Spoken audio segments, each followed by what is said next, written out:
Hello and welcome back to our show. I'm Father Stephen Logue, chaplain of Lancaster Catholic High School and host of the show. Thank you for joining us today to talk about probably one of the most important feast days in our church in the United States, one that sometimes we can forget about a little bit. So, in order to talk about that feast day, that very important feast day in December of Our Lady of Guadalupe, I've invited on Father Rodríguez, pastor of San Juan Bautista Church here in Lancaster, to share with us some wisdom on this feast. So, Father Luis, welcome to the show.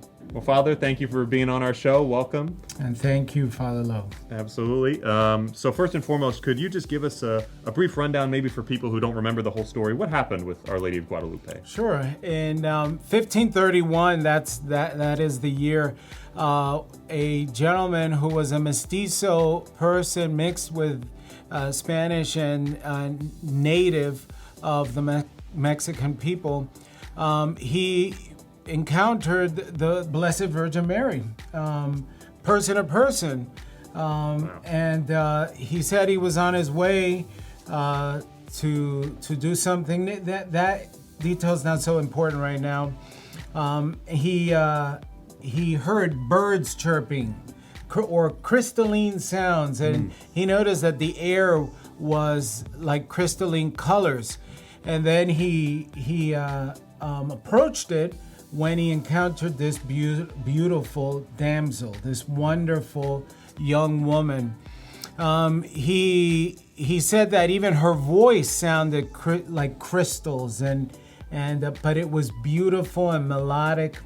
And the request that came from her to him in a dialogue, and it was a very tender dialogue.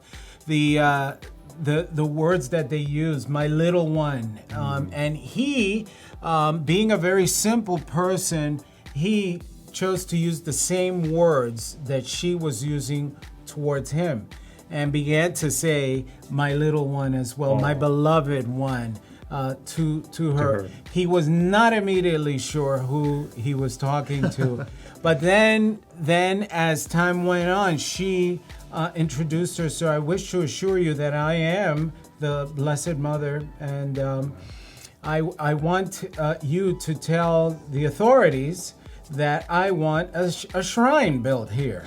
And he was immediately, well, who am I to be the deliverer of this? And what introduction would he have, right? So, and he was very poor, right?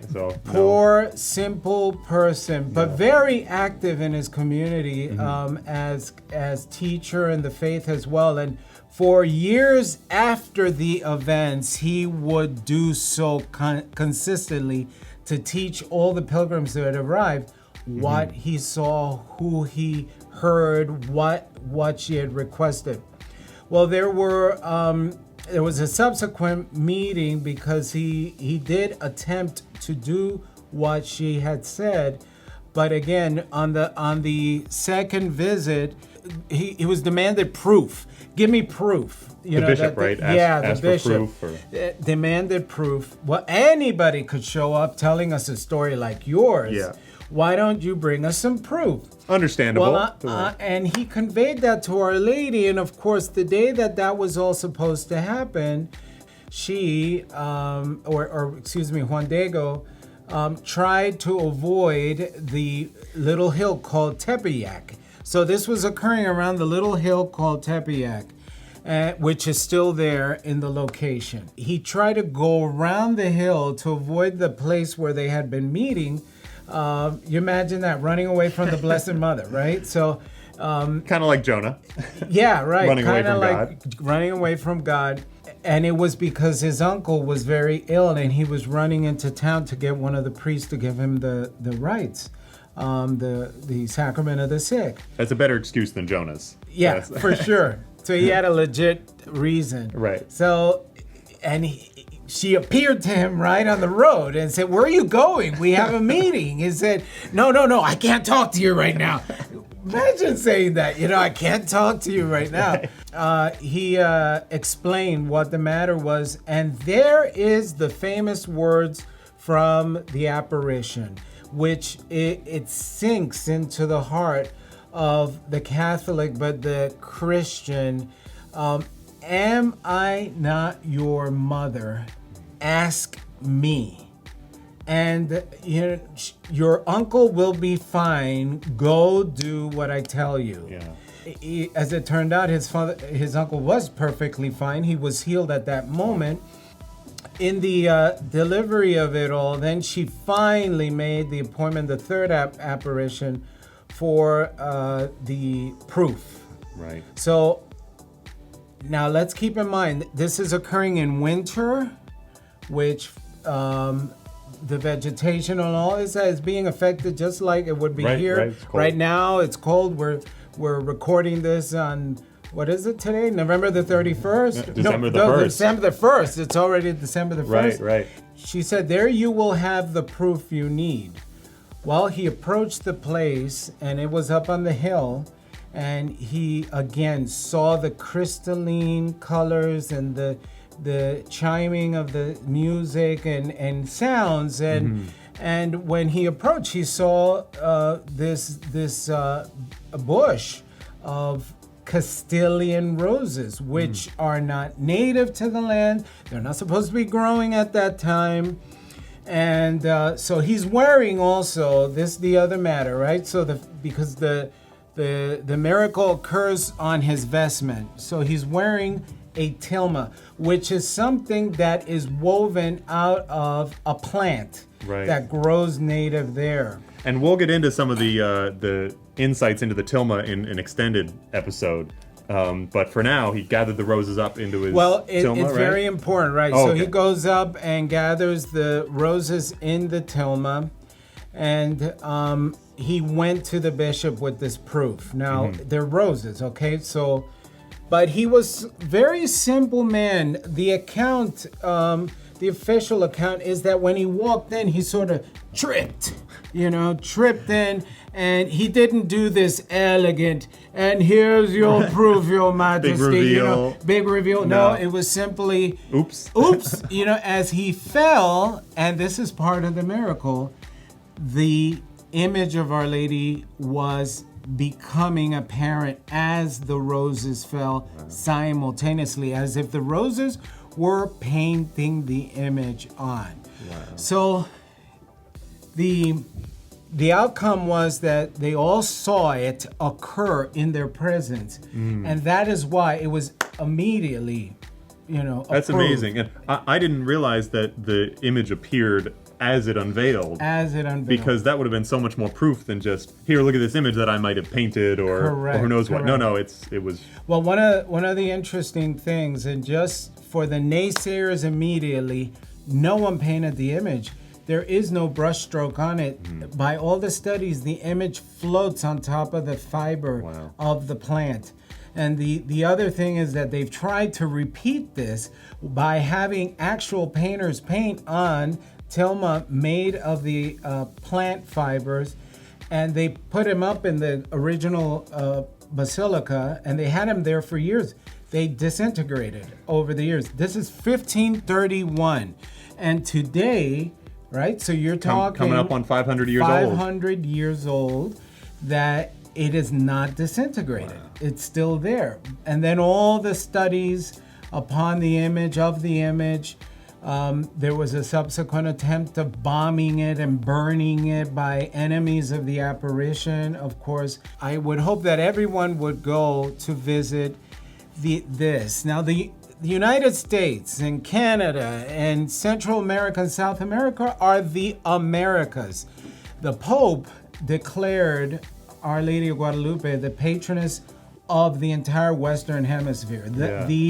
These nations, the Americas. And I think that's something American Catholics tend to think of when we think of Our Lady of Guadalupe. We think, Mexico, South America, Hispanic cultures. Tequila, Right, all that stuff. Okay, no. That's wrong. It is absolutely wrong. And the bishops of the United States have declared her as the patroness for the pro-life movement in the United States. Yeah. That's why.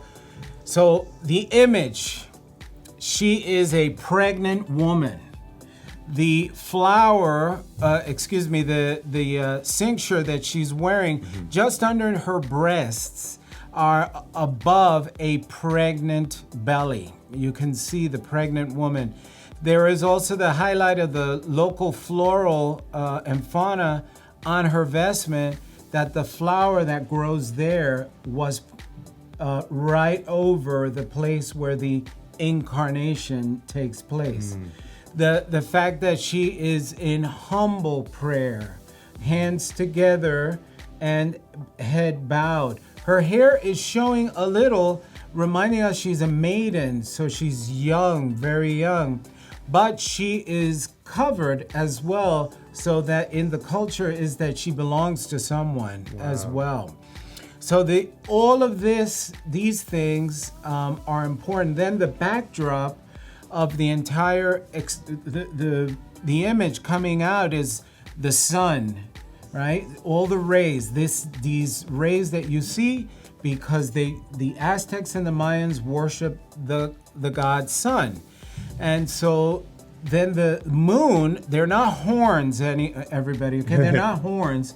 The moon is under her feet, so she straddles the moon, and that was the second god in the order of sun and moon, which in Puebla, Mexico, you can go see the pyramid of the sun and the moon. For those of you who love that kind of thing, it's as large as the Giza pyramid. Wow. With the same space, same footprint. Wow. And then the stars that are in the vestment herself, the green part of the vestment, they are in position of constellations that they recognized 2,000 years ago, which of course, because of time and space, right? They've moved about, and so what the Franciscan missionaries had tried to do was convert people to the faith.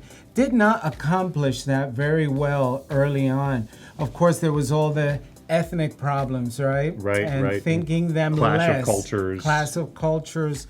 What they couldn't do, Our Lady did in a matter of years. They would have to pour the water over the people to baptize the millions. 3 million. Wow. That came, in those immediate years, versus all the years that they had tried that the missionaries could not accomplish. Yeah. So she's very significant for that, and of course many other things. And isn't it true on examination of the tilma, they can see a reflection in her eyes? Correct. They've taken pictures of the iris and the reflection of the bishop and the deacon that was there present, and other those who were there. It was Mary at the moment that it was made. Mary took the picture of them. Yeah. It was like a real reflection in real eyes. Like real eyes, like you and I and would experience. That's amazing. One of the things I love about Our Lady of Guadalupe and this apparition is that, as you said, it's for the Americas. And when we think of these big apparitions, we think of Lourdes and Fatima and a lot of places that are far away and across an ocean. But here's one in our backyard that we can tend to kind of ignore. Yes. Our Lady's Feast Day, December 12th. December the 12th. So great time to celebrate, to venerate Our Lady, to learn about the apparition. Well, can I make a pitch? Absolutely. And you're all invited to San Juan Bautista, 425 South Duke Street. The night before, we begin with music at just around 10 o'clock. And the Novena prayers will be done with the Rosary. And then music will be played, and we'll do the mañanitas, they call them, to Our Lady, a greeting on her feast day. We will also have a mass at 11 o'clock. It ends at midnight. Then Bishop Senior will be at San Juan Bautista on the actual 12th. By the way, the mañanitas, that's the 11th. That's the night before. It's the vigil. And so Bishop will be at 6:30 at San Juan. You're all welcome to attend. And come and eat.